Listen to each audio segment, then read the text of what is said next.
मैंने उस पुरोचन को आज रात्रि ही उस लाक्षागृह में अग्नि लगाने का संदेश भिजवा दिया है।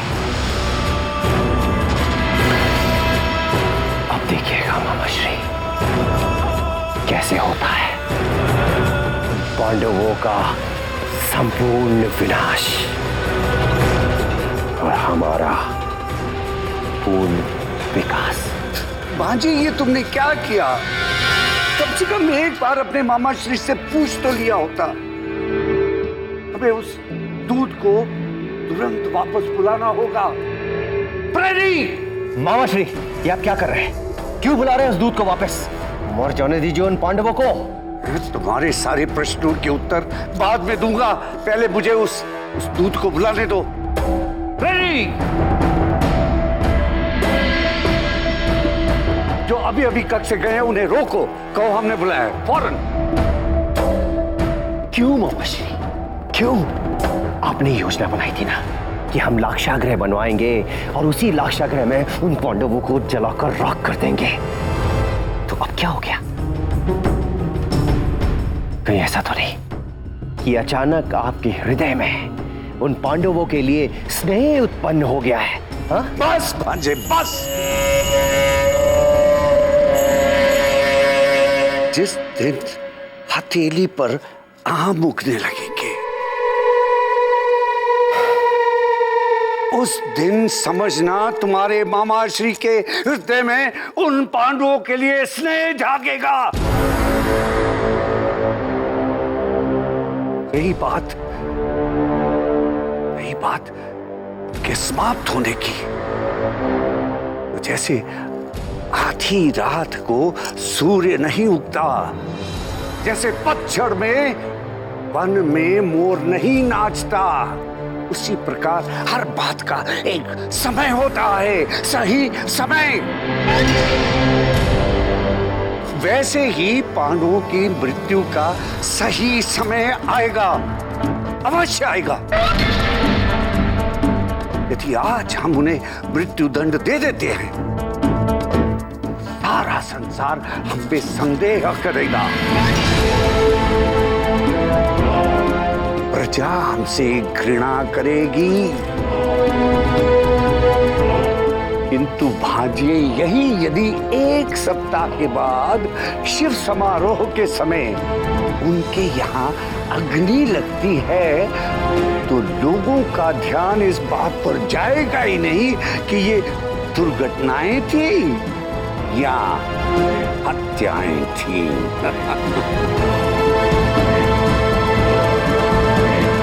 हाय हाय भांजे, कितना अच्छा लग रहा है, कितना अच्छा लग रहा है कि आज हम यहाँ पांडवों की स्वर्गवासी होने की तिथि निकाल रहे हैं। पांडवों के स्वर्गवासी होने की शुभ तिथि निकाल रहे हैं।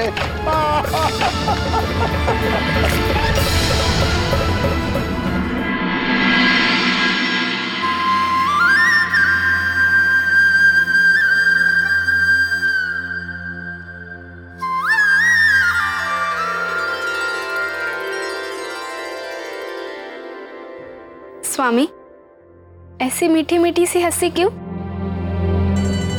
ऐसा लग रहा है जैसे जाने कितने रहस्य अपने भीतर छुपाए हो ये हंसी।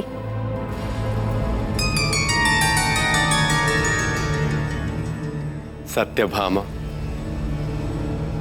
मैं तो दुर्योधन और शकुनी की अज्ञानता पर हंस रहा। वो अपनी अस्थाई शक्ति के अहंकार में इस तरह से डूबे कि वो भूल ही गए हैं कि परमात्मा नाम की भी एक सर्वोपरि शक्ति है।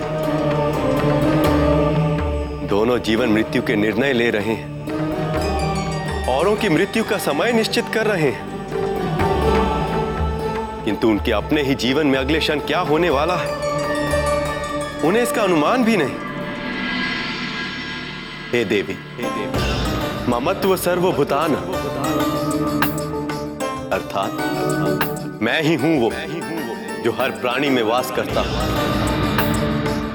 मैं ही हूं वो जो समय जीवन मृत्यु, कर्म और भाग्य का निर्धारक हो। किंतु कुछ लोग अपनी अज्ञानता और अहंकार में सब भूल जाते हैं। ऊंचे ऊंचे स्वर में नई योजनाएं बनाने लगते हैं, जबकि उनके लिए योजनाएं मैं उनके भाग्य के रूप में बना ही चुका हूं।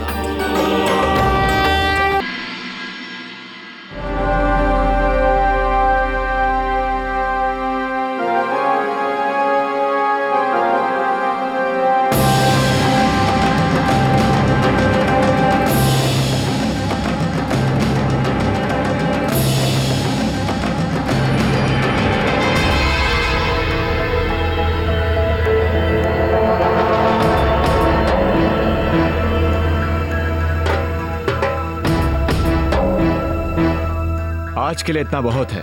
अब हम विश्राम करना चाहेंगे। जैसी आपकी आज्ञा है।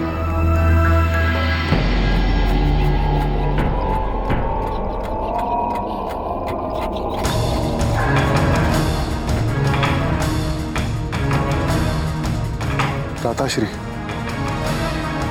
हमने निकट ही नदी के किनारे पर एक सुरक्षित और उत्तम स्थान ढूंढ लिया। यहाँ लक्ष्यग्रह से सुरंग खोदते हुए उत्तर पूर्वी दिशा में आगे बढ़ेंगे और नदी के उस किनारे हमें पहुंचना होगा। ठीक है, तो हमें आज रात्रि से ही कार्य आरंभ करना होगा। भ्राताश्री, इसमें एक दुविधा है। क्या भी? हमारे पास ना तो सुरंग की खुदाई के लिए उपयुक्त उपकरण है और ना ही अनुभव। ऊपर से हम मात्र रात्रि में ही खुदाई कर सकेंगे। सारी बातें जोड़कर देखा जाए तो कम से कम 1 मास का समय हमें लगेगा इस खुदाई को पूरा करने के लिए, और हमारे पास इतना समय नहीं। शत्रु को अवसर मिलते ही लाक्षागृह को आग लगाने की कोशिश करेंगे। इसका हमें सिर्फ एक ही उपाय दिखता है। हमें एक सक्षम खनिक एवं एक ऐसा दल ढूंढना होगा जो हमारी इस कार्य में सहायता करे। भ्राताश्री, किंतु कैसे जाने हम कि हमारा मित्र कौन और शत्रु कौन?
हम धन्य हुए प्रभु, जो साक्षात ईश्वर के दर्शन हुए। आज्ञा करें प्रभु, आज्ञा करें। हे खनिक, तुम्हारा और तुम्हारे इन सब साथियों का इस धरती पर आने का प्रयोजन सिद्ध करने का समय आ गया। अपने एक सुकर्म के कारण आप सब इतिहास में नायकों की भांति जाने जाएंगे, जिन्होंने धर्म की अधर्म के हाथों जलाए जाने से रक्षा की है। हे प्रभु, हमें मार्ग दिखाइए, कैसे कर पाएंगे ये हम? खनिक, तुम सबको कल शिव मंदिर में जाना है। वहां पर हुआ मां कुंती और उनके 5 पांडव पुत्रों से मिलना है। आप उन्हें जाकर कहिएगा कि आपको उनके काका श्री विदुर ने उनसे मिलने के लिए भेजा है। और आप सब वही कर सकते हैं जो वन में आग लग जाने पर एक चूहा करता है। शेष वो सब समझ जाएंगे।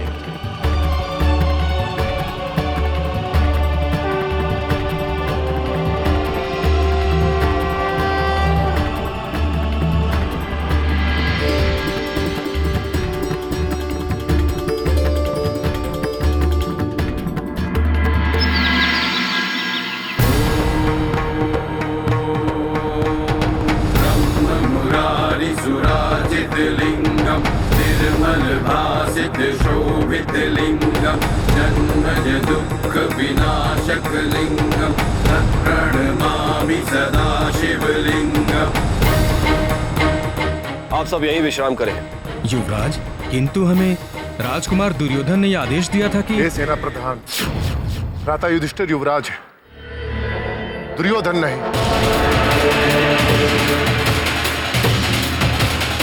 और इन्होंने आपको आदेश दिया है यहाँ पर रुककर प्रतीक्षा करने का। अतः आप यहाँ पर रुककर प्रतीक्षा करें, अन्यथा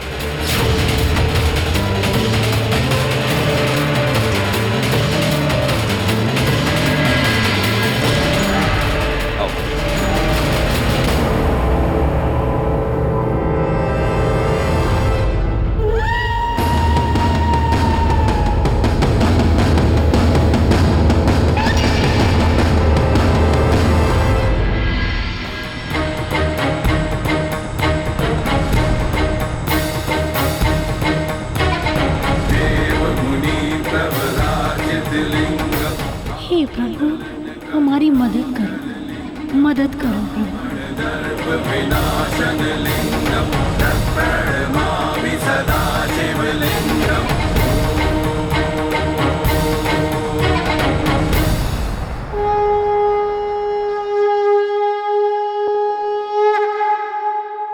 युवराज युधिष्ठिर को हम सब की तरफ से प्रणाम।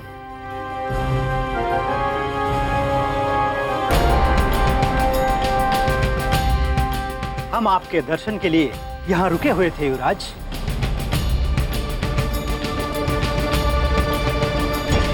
हे युवराज, हमने और हमारे पूर्वजों ने आपके पिताजी की, हस्तिनापुर के राज परिवार की पीढ़ियों से सेवा की है।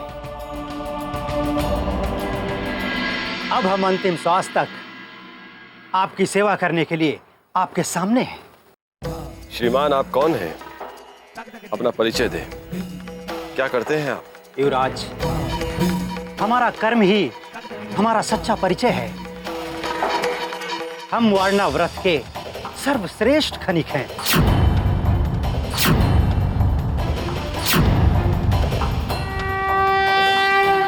आप जो चाहे, जैसे भी चाहे, हमसे सेवा ले सकते हैं।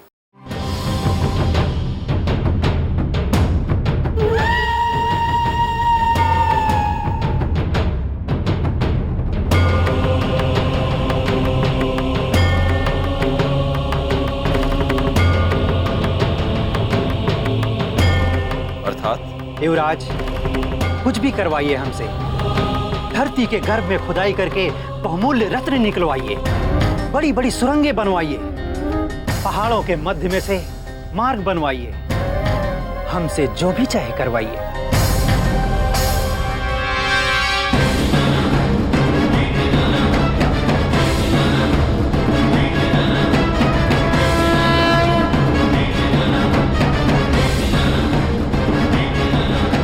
हमारे साथ लाक्षागृह चलिए, भोजन कीजिए, वहीं बैठ और वार्तालाप करेंगे।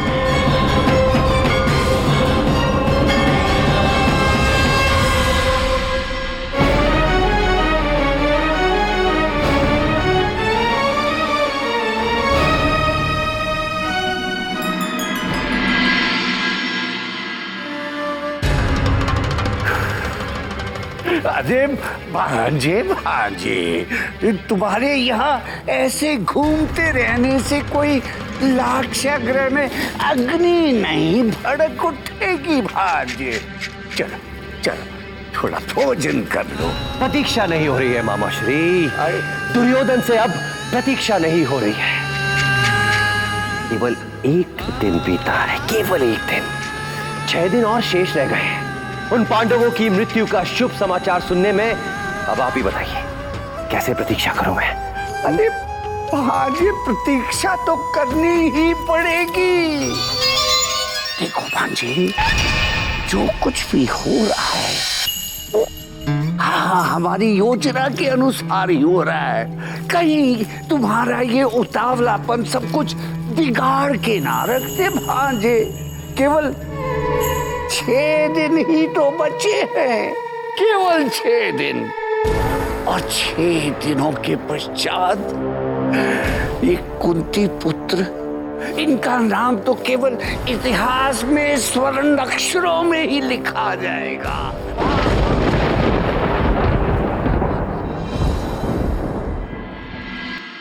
आपका मंदिर में कैसे आना हुआ? आप सेवा का ऐसा विशेष प्रस्ताव क्यों दे रहे थे हमें? हे युवराज, हमें आपके काका श्री विदुर जी ने आपकी सहायता के लिए यहाँ भेजा है।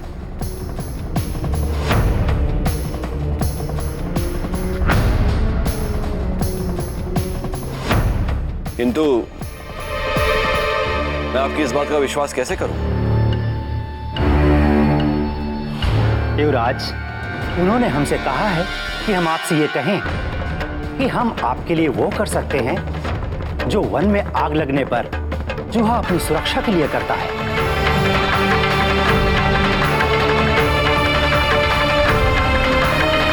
अर्थात हम आपके लिए सुरंग खोदें।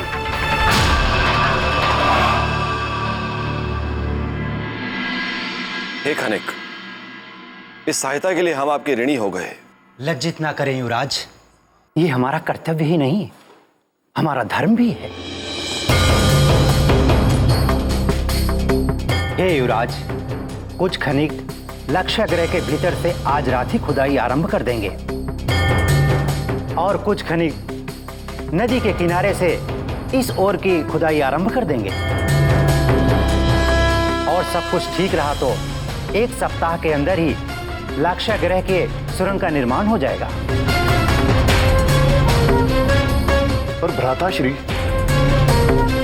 ये हमारे महल में प्रवेश कैसे करेंगे?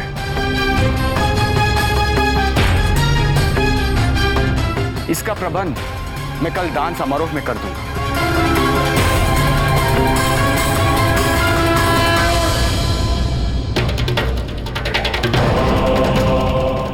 कृष्णा, जानती हूँ कहीं ना कहीं ये तुम ही हो जो हमारे सहायक, हमारे रक्षक, हमारे प्रभु के रूप में हमारा साथ दे रहे हो।